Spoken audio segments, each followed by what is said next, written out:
Shock and grief rippling through Fall River tonight after fire tears through an assisted living facility, killing 9 people and sending 30 more to the hospital.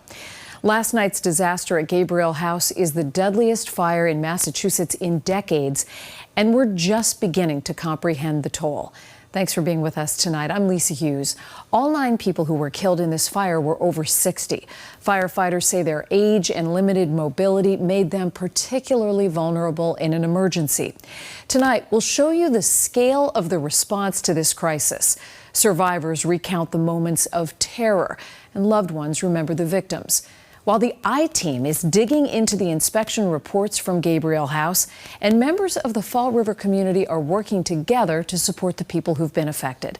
Our team coverage begins tonight with Brandon Truitt live in Fall River. Brandon?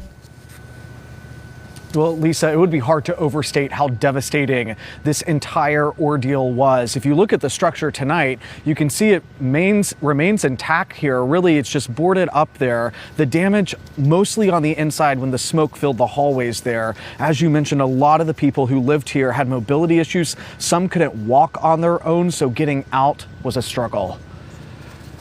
I thought I was dead. I really thought I was going to meet my maker.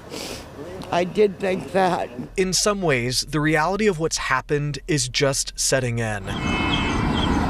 The Gabriel House of Fall River catching fire Sunday night, just as its residents were getting ready for bed.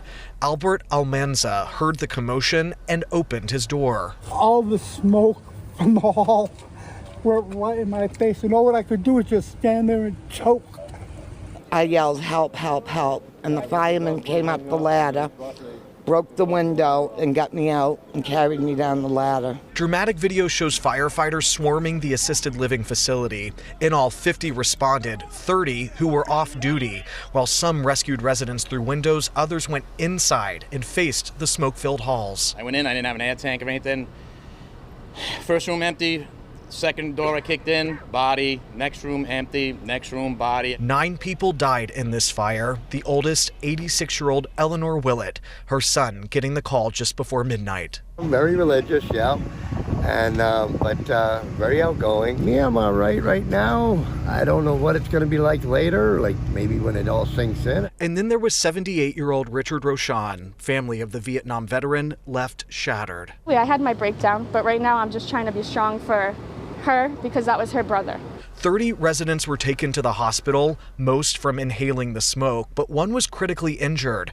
Family of Brenda Hurley tell us the great-grandmother suffered burns to 50% of her body. Heartbreaking because me and my mother don't know what's going on. I'm hoping she makes it through. Governor Maura Healey met with survivors and praised the work of first responders. Yeah, it's devastating.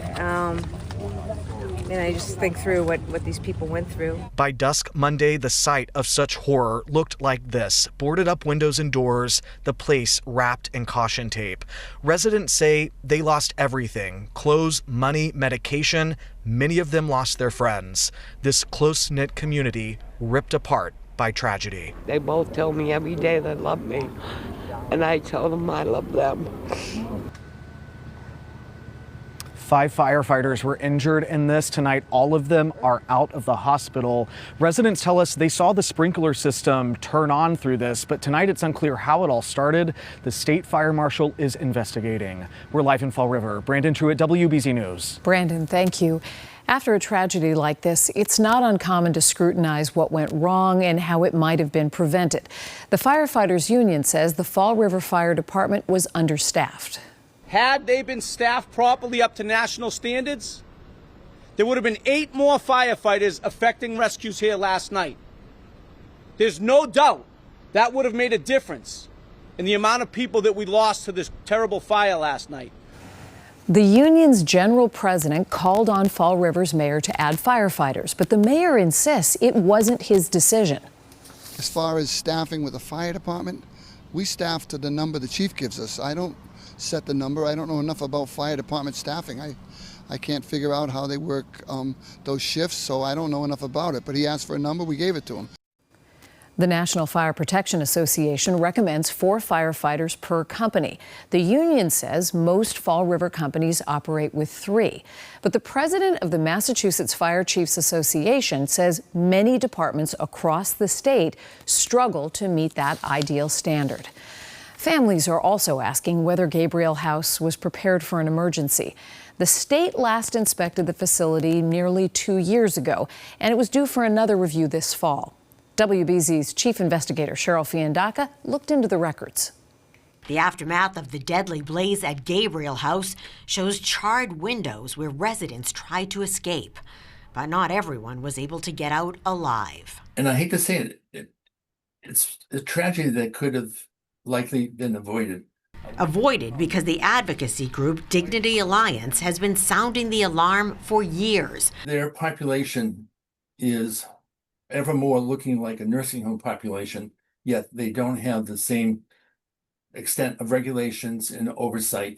WBZ talked to one of the workers about the conditions inside Gabriel House. They had cockroaches, infested with cockroaches, bed bugs. It was dirty. The elevator was broke for 9 months. People on the 3rd floor were stuck in their rooms. They don't deserve to live in those quarters. The city building department records show the facility was inspected in October of 2024. And at a news conference, the chief was asked if there were any problems with the sprinkler system. Does this building have sprinklers? It does. And did those go off? I can't speak to that right now. The facilities are considered residential and provide personal services help and food. A 2025 state report shows the average rent cost per month for assisted living homes ranges from $4,228 to $10,886. Governor Maura Healey says most of the residents at Gabriel House are receiving state benefits, and she was not aware of any safety complaints. Most of them were people who needed help, as you see from some of the footage and what I've seen. These are people who were not able to move themselves. How often are these places inspected, and who's inspecting them? Good questions. The state does have an obligation there. 9 people have died and 30 people in the hospital. That's, this day and age, that's not acceptable. The people who have the ownership and responsibility, they need to be held accountable. Cheryl Fiandaca, WBZ News. Now, the owner of Gabriel House, in a statement to the Boston Globe, says he is devastated and went on to say, quote, "We will continue to cooperate with the authorities and provide them with any information they may need throughout the investigative process regarding the cause and origin of this fire." Dozens of survivors are suddenly left without a place to call home. Tonight, Fall River's mayor says many of them were transferred to nearby facilities. They'll need support in the days and weeks ahead, and tonight, Fall River neighbors are stepping up to provide that support. WBZ's Julie McDonald spoke with members of the community who felt the call to help.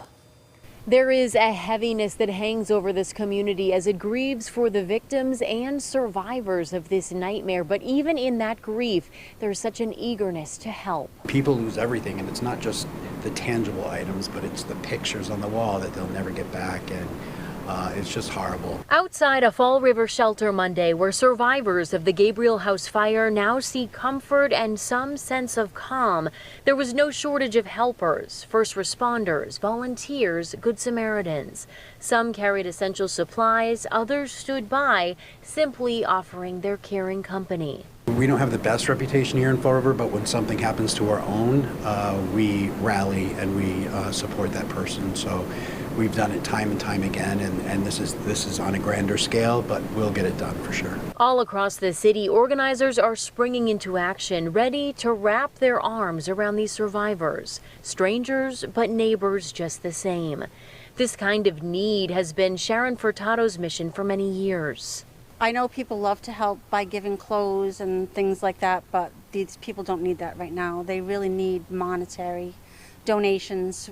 I started a GoFundMe page about 4.5 hours ago. We've already raised over $19,000. The Firefighters' Wives Association is working closely with Christopher's, the cafe, completely redirecting their focus on fundraising and resources to last the long road to recovery. Yeah, we're going to do what we can to help all these families. the best we can. It's like you can't get their lives back, but we can do what we can. If you're local, you can drop off money donations to Christopher's on South Main Street, or gift cards and checks can be mailed to the Firefighters Wives Association. We'll have those details on our website, WBZ.com. In Fall River, I'm Julie McDonald, WBZ News. Julie, thank you. The WBZ team has been working for the past 24 hours to learn everything we can about this tragic Fall River fire. To learn more about Gabriel House, its owner, and the victims, go to WBZ.com.